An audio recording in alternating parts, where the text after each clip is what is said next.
Hello students. Now in this video lecture we are going to see application of formula for compound interest. Last lecture में हमने देखा था how to find compound interest from given principal, rate of interest and duration, that is n. Now see here student, what is the formula for calculating compound interest? See, for compound interest, first of all we have to find compound amount. And what is the formula for amount? Amount के लिए formula क्या था student? Yes, it is A is equals to P multiplied by in bracket what? Yes, 1 plus R upon 100 raised to n. Okay, and after finding then calculating A, what is the formula for I? Yes, compound interest CI, compound interest is equals to amount minus principal, that means A minus P.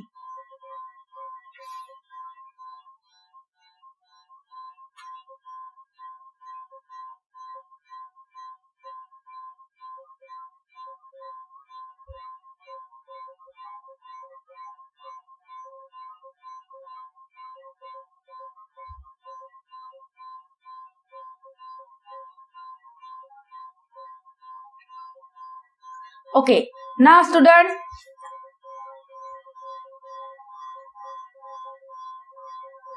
hello students, in this video lecture we are going to see application of formula for compound interest. In last video lecture we have seen the practice set 14.1, that is how to calculate compound interest. Compound interest कैसे calculate करते हैं? If principal P, rate of interest R, number of years, that means duration, and are given. First found amount. First found amount. What is the formula for amount student? याद आ रहा है last lecture में कैसे किया था amount? Now repeat with me. Tell me. A is equal to P multiplied by, very good, in bracket P multiplied by in bracket 1 plus R upon what? 100 and this bracket raised to n. Very good student. Okay. Now ये हो गया A. From A and P, what is compound interest formula? Simple. Compound interest is equal to A minus P, that is amount minus principal. Okay, ये तो हमने देख लिया कि compound interest कैसे फाइंड करते हैं. See compound interest and simple interest में डिफरेंस होता है. सिंपल 1 ईयर में जो भी प्रिंसिपल रहता है उस पे रेट ऑफ इंटरेस्ट से हम इंटरेस्ट निकालते हैं.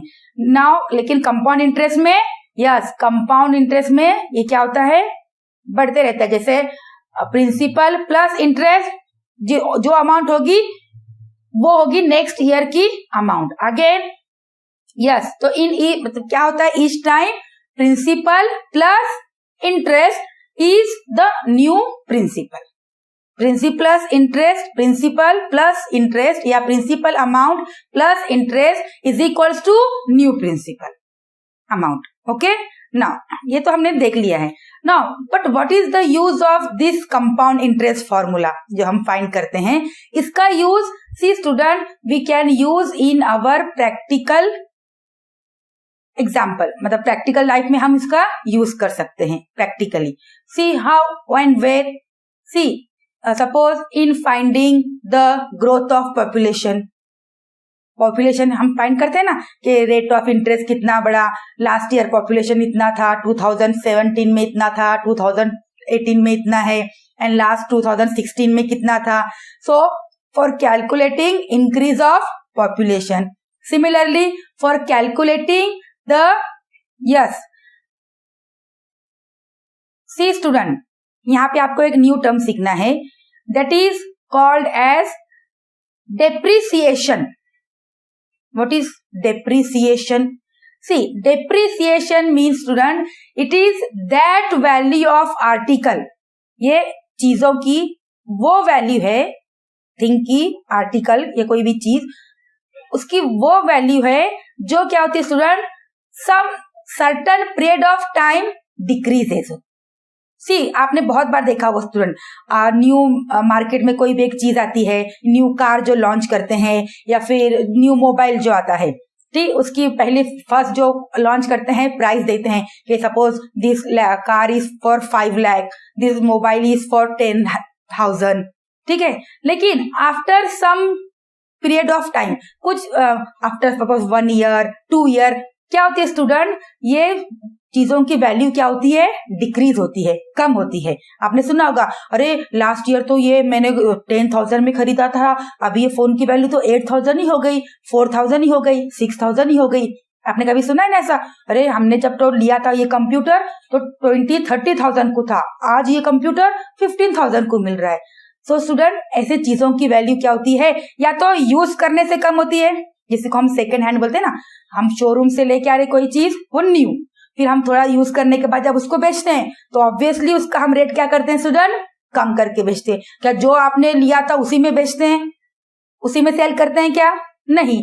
क्यों, एक तो चीजों की वैल्यू कम होती है आफ्टर यूज, यूज करने के बाद चीजों की, थिंग की, आर्टिकल, ये जो भी चीजें हैं, मशीन हो या आपका कोई भी प्रोडक्ट हो, यूज करने के बाद उनकी वैल्यू क्या होती है स्टूडेंट, कम हो जाती है।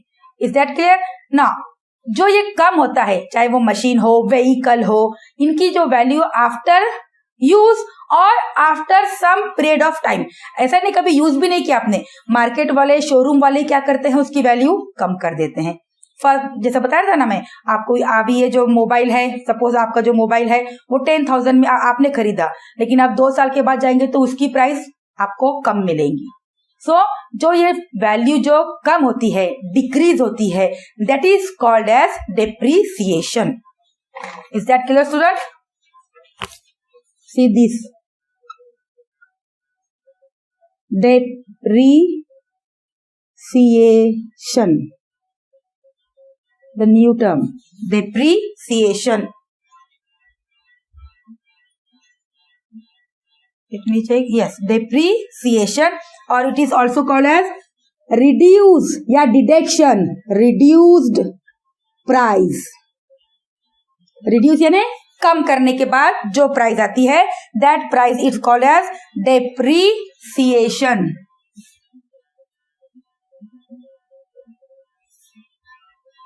Depreciation. So student, आपको समझ में आया depreciation? Yes.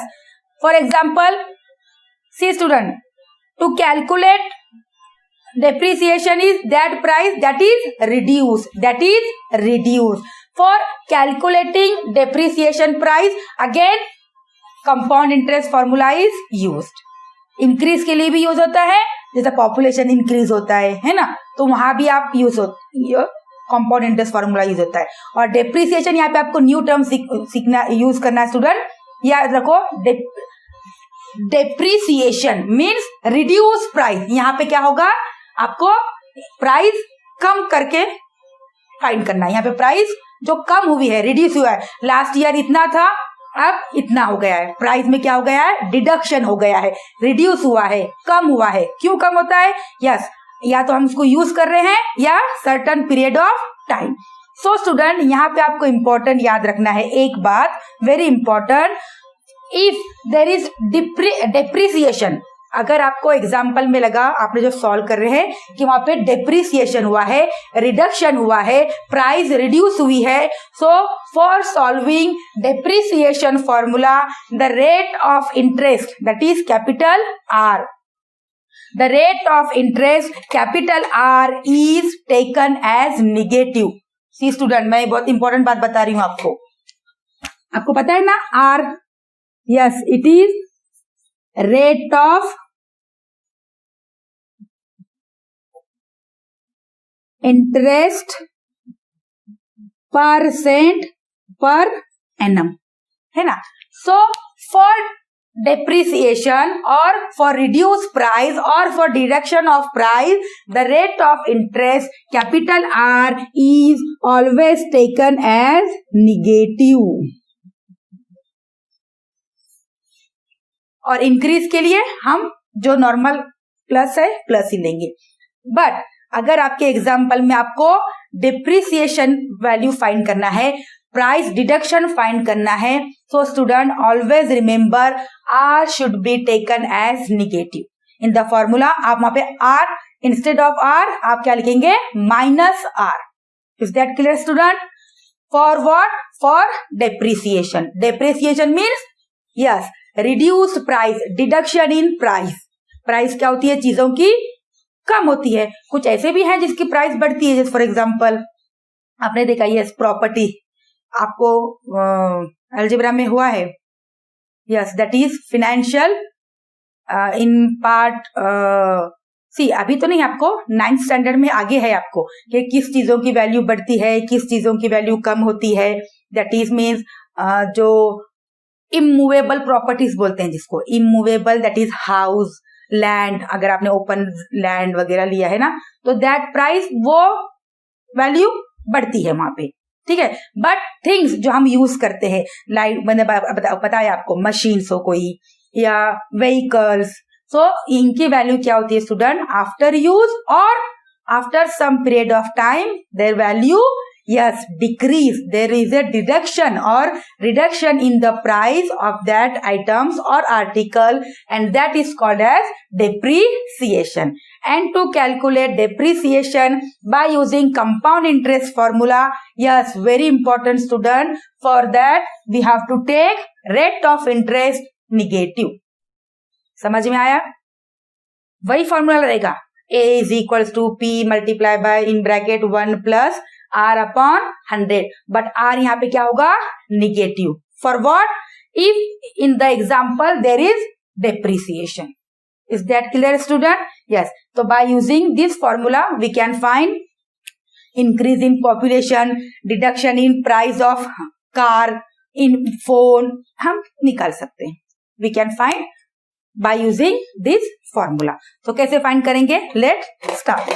तो आपको यहाँ पे इंपॉर्टेंट क्या याद रखना है स्टूडेंट, यहाँ पे हम इसका यूज कहाँ करने वाले हैं, for finding problems related to population or depreciation in yes reduction in the articles value, articles price. Okay, now student अभी तो यहाँ पे आपको नहीं है, लेकिन फिर भी इम्पोर्टेंट एक दो नोट्स हैं। इफ सी हमने अभी तक जो भी देखा स्टूडेंट, यहाँ पे फॉर मोर देन 1 और मोर देन 1 ईयर हमने कंपाउंड इंटरेस्ट जो कैलकुलेट किया था, एन की वैल्यू, ड्यूरेशन आपने सॉल्व किया था ना last exercise, yes in that N student means duration कितना था, यस 1 ईयर, 2 ईयर और 3 ईयर। अब सम टाइम ऐसा होता है स्टूडेंट, ये ड्यूरेशन क्या करते हैं वो with in 1 year means half year, 6 month, 12 month means 1 year, तो वो कभी कभी 6 मंथ का भी देते हैं ड्यूरेशन। तो 6 मंथ मीन्स फॉर्मूले में हम ईयर लिखते हैं स्टूडेंट, फॉर्मूले में बेसिक स्टैंडर्ड क्या चाहिए हमको, ईयर चाहिए। जो हमारा फॉर्मूला है ना, a is equals to p multiply by 1 plus r upon 100 raise to n। तो यहाँ पे जो हम स्टूडेंट n लिखते हैं, it is always in year, 1 year, 2 year, minimum 1, आगे कितना भी होगा। But some time instead of year वो देते हैं आपको 6 month, 6 month means half year. तो अब आप यहाँ पे रेस टू 1/2 कैसे लेंगे?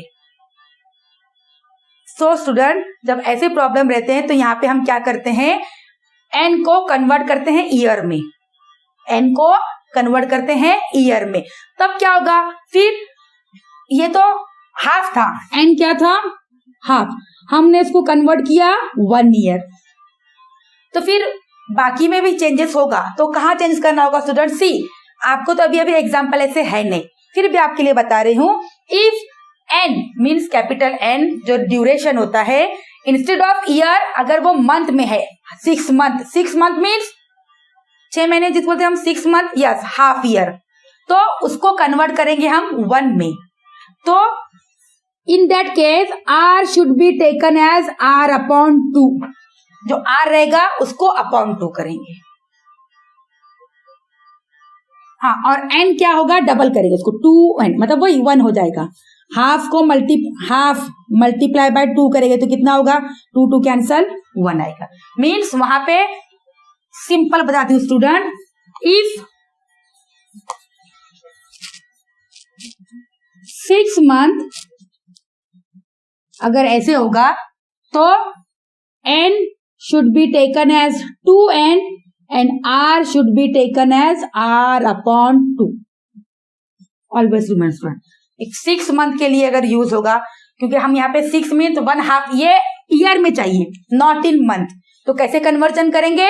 यस, 6 मंथ जब भी रहेगा तो n has taken 2n and r upon 2, बाकी रिमेनिंग वैसे ही रहेगा. Is that clear? ना सपोज फॉर 1 मंथ रहा, यहाँ पे तो मैंने 6 मंथ लिखा है. इफ 1 मंथ, क्योंकि मंथली भी कंपाउंड इंटरेस्ट फाइंड करते स्टूडेंट, अगर 1 मंथ रहा so in that case n should be taken as 12n and r should be taken as r upon 12. जिसको n से मल्टीप्लाई कर रहे हैं वही अपॉन करेंगे. दिस टाइप ऑफ एग्जाम्पल अभी आपको प्रेजेंट यहाँ पे नहीं है. इन केस कभी अगर होगा तो आपके लिए, अंडरस्टैंडिंग के लिए, आपके नॉलेज के लिए मैं आपको बता रही हूँ. सी स्टूडेंट, सबसे पहले तो यहाँ पे हमने क्या देखना है? Application of formula. कहाँ पे अप्लाई करना है? Yes, for finding increase of population, decrease in या depreciation in vehicles price, in any article price. तो for calculating such we use compound interest formula. But in the problem, if there is a word depreciation, that means in that case we have to take the rate of interest negative. सिर्फ इतना ही याद रखना है, rate of interest negative. And in certain cases, अभी तो याद नहीं है, लेकिन कभी कभी ऐसा होता है स्टूडेंट, ये जो n होता है आपके फॉर्मूले में, it is always 1 year. लेकिन क्वेश्चन में अगर ईयर की जगह पर उन्होंने मंथ दिया है, फॉर एग्जाम्पल 6 मंथ या a month means if 1 month, so in that case student, if there is 6 month तो take n as, instead of n take 2n and instead of r take r upon 2, and for 1 month take n as 12n and r as r upon 2 for calculating compound interest. Is that clear, student? Now let us use, first we will see the solved example, then we will move to practice set 14.2.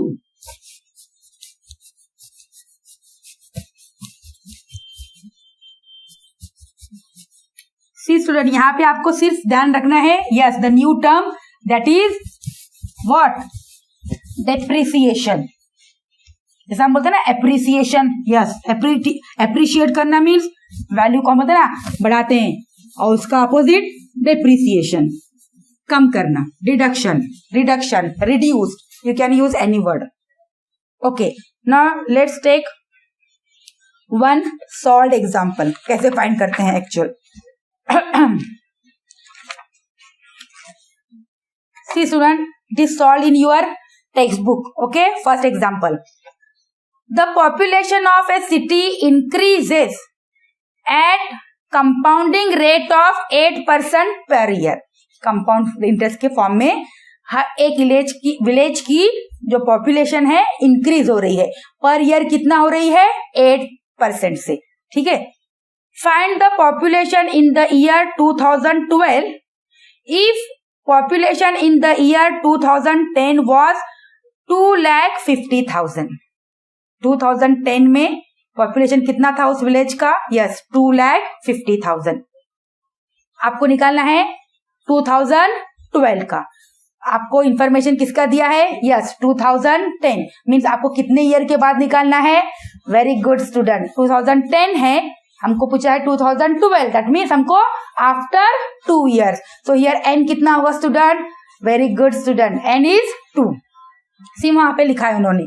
P is equals to population in the year 2010 means principal initial कितना है उनके पास, कितना population है? Yes student, same जैसे हम वहां पे apply करते थे ना, यहाँ भी अप्लाई करना है. तो P क्या हो गया? इनिशियल या जो पहले 2010 में पॉपुलेशन था, and that is 2. See student, solved example, these are the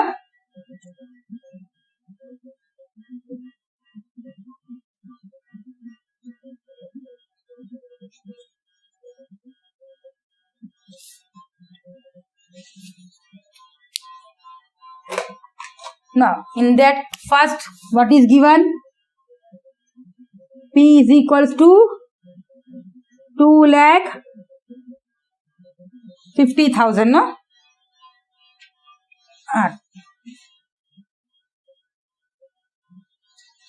Then A हमको जो कैलकुलेट करना है. Yes, A. See, this is in 2010. A population, yes, in 2012. So here R, what is R? Rate of population increase. Rate of increase of population ऐसा लिखेंगे. Rate of, सी यहाँ पे student increase किया है तो हम यहाँ पे आर पॉजिटिव लेंगे, डिक्रीज नहीं है. Rate of increase of population and that is how much? Yes, 8% per annum. And N duration, yes, population in year 2012, that is population after 2 years and 2 years. Yes, student, all we know, put in the formula. What is the formula? Yes, A is equals to P multiplied by 1 plus R upon 100 raised to N. Now student, put all. Yes, what is P? 2,50,000 multiplied by 1 plus R 8 upon 100, and raised to N 2. First मैंने क्या बताया था student, कैसे calculate करना है? Yes, अगर यहाँ पे 2 से होता है, 4 से, 4 2 जा 8 और जब 100 को डिवाइड करेंगे 4 से, यस 25. याद आ रहा है ना student? Yes, very good. 2,50,000 into 1 plus 2 upon 25 raised to 2. So here, what is A? 2,50,000 into. See student, आपको अभी यस क्या करते हैं इसके बाद? एलसीएम. हाउ? सी सपोज यहाँ पे 1 तो 25 as it is, cross multiply, क्योंकि 25 1 जा 25. डिनोमिनेटर मीन्स जो नीचे होता है उनको वहीं रखेंगे. 25 1 जा 25. Now cross multiply. 25 1 जा 25 and 2 1 जा 2 raised to 2 as it is. Now here what student? 25 plus 2, direct 27 upon 25. And how many times? Yes, 2 times. So multiply 27 upon 25. See student, 25 1 za, this also 25 1 za, 1 2 3 4, 1 2 3 4. 25 1 za 25, 4 za 100, 20 as it is. So it is student 400 multiplied by 27 multiplied by 27. C direct वहां पे उन्होंने जो student यहाँ पे cancel ही नहीं किया है, 108 difficult किया है, तो सिंपल, और उन्होंने कैलकुलेशन बताया नहीं. आप हम करके देखेंगे स्टूडेंट यहाँ पे. सी ये 400 मीन हम सिर्फ 0 4 से करेंगे, इसको बाद में. First multiply this 2. Yes student, 27 multiply with 27. कैसे? 7 7 जा 49, 7 2 जा 14, 15 16 17 18, प्लस 2 7 जा 14, 2 2 जा 4 plus 1 5, 9 12 5 6 7. Check one more time. 7 7 जा 49, 7 2 जा 14, plus yes 18, plus 2 7 जा 14, carry 1 2 2 जा, yes 12. So it is 400 multiplied by 729. See student, 400 means write first 20 as it is. First 20 as it is. Now what is remaining 4, तो 4 को इससे multiply करो. Now multiply this with 4 only. 4 9s are 36, 4 2s are 8, 9 10 11, carry 1, 4 7s are 28 plus 1 29. So it is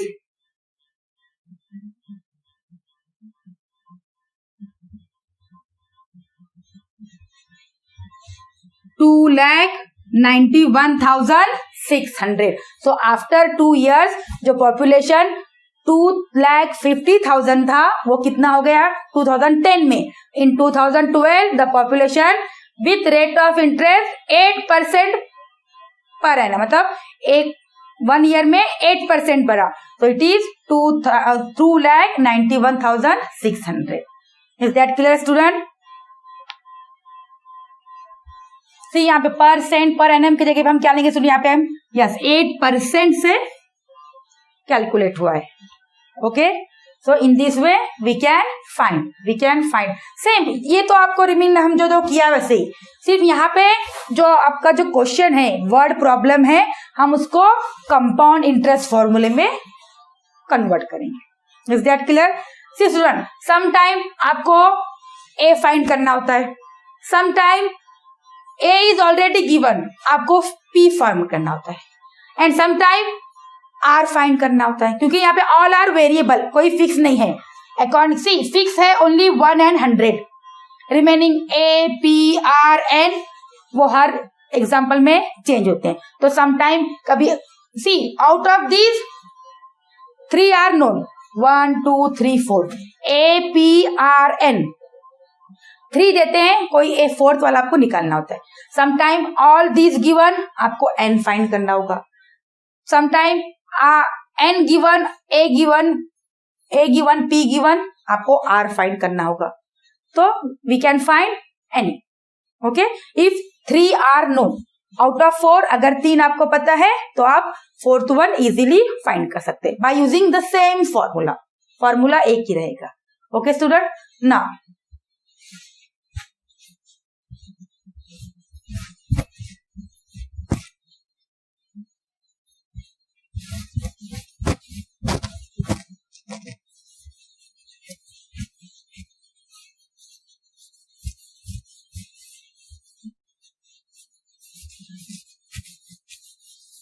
so see student, in this way we can find the different values using the same formula.